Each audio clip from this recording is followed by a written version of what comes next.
Every year, over 100 million people go through passport control to get into Britain. Most are welcome and legal, many are not. For the first time on television, we go behind the scenes of the UK Border Agency, the men and women on the front line of immigration. Tonight, sorting out excess baggage. We've got 6 males, 3 are claiming to be from Afghanistan and 3 are from Iraq. Getting tough on illegal workers. Going to extraordinary lengths not to allow us into that room. Immigration! And no way in for the quiet American and his special friend. How you doing? Hello. All right, I'm a monster. Hello. Hello. I'm going back to the United States I'm a monster. today. And I'm going back to the United States today.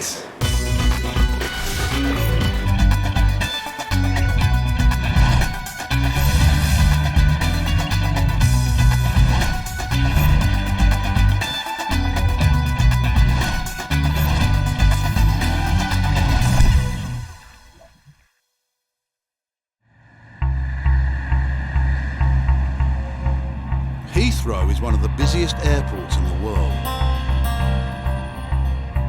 At Terminal 3, there are 50,000 passengers arriving every day. Next, please. How long will you all be staying for? There you go. Thank you. Thank you.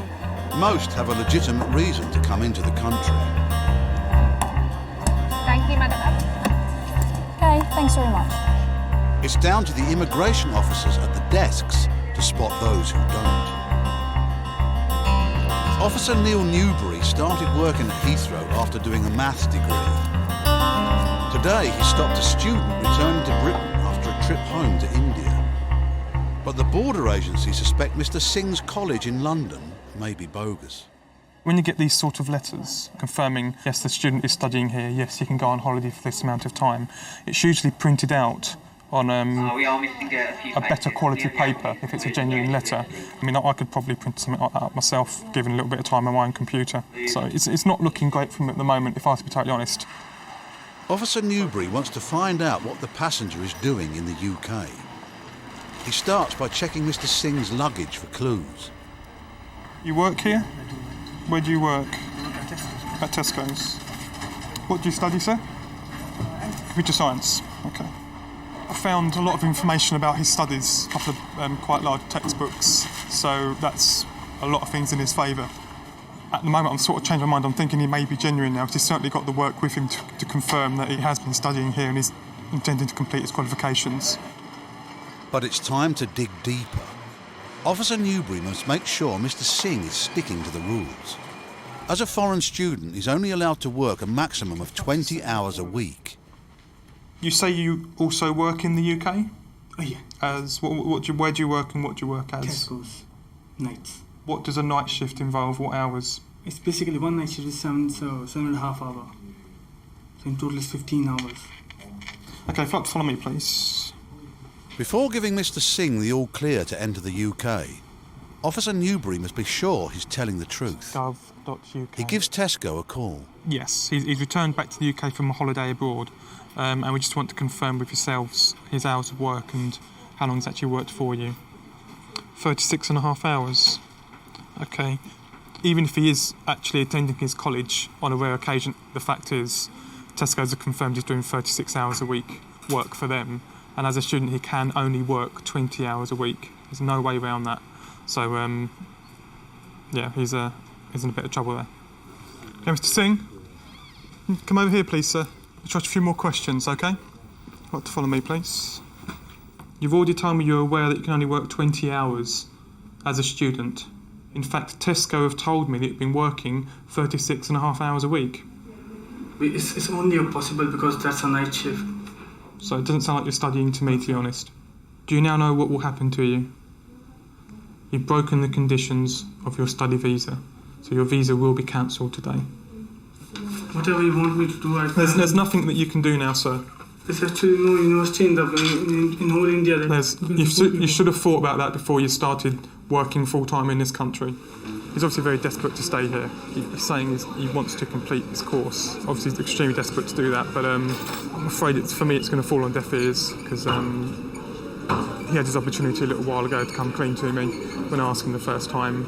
He's had his opportunity again to come clean with me, and he didn't. He lied to me twice, and I cannot sympathise with someone like that, because he lied to me. Mr. Singh must wait before finding out if he can enter Britain.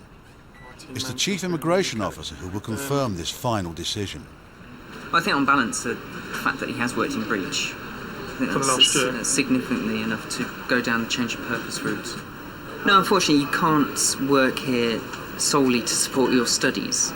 Genuine students are meant to fund their education from their sponsorship or from other sources, and they can't just work in the United Kingdom to fund their education. Okay, I've spoken to the Chief Immigration Officer with regards to what you've told me and what Tesco's have told us, and we decided to refuse your entry to the United Kingdom today and cancel your visa, okay? There's no chance. Afraid not, no. You've worked in breach of your visa conditions. There's no way back from that, I'm afraid. Working full-time weekly can generate a lot of money, which can then be converted into a lot of money in their country. So there's a lot of money at stake. If we had the time to actually sit down and really, really question and thoroughly examine every single student that comes through our borders, I think we'd find an awful lot of them that aren't actually studying here or aren't actually meeting their conditions of their visa. Unfortunately, with the amount of people we have coming through just this terminal alone, there's absolutely no way we can catch every single person. Mr. Singh spends the night in detention before boarding the first available flight back to India. Coming up, the enforcers go after illegal workers in the Isle of Wight. You came in without your own passport, so you entered the UK legally. Trucks carrying excess baggage in Calais. It sounds like we've got another one further in who's actually crouched within a load of plastic. And in Terminal 3, difficult questions for the American who wants to marry an EU national. How long have you been together? Ooh, man, y'all, God. I had some personal questions, man.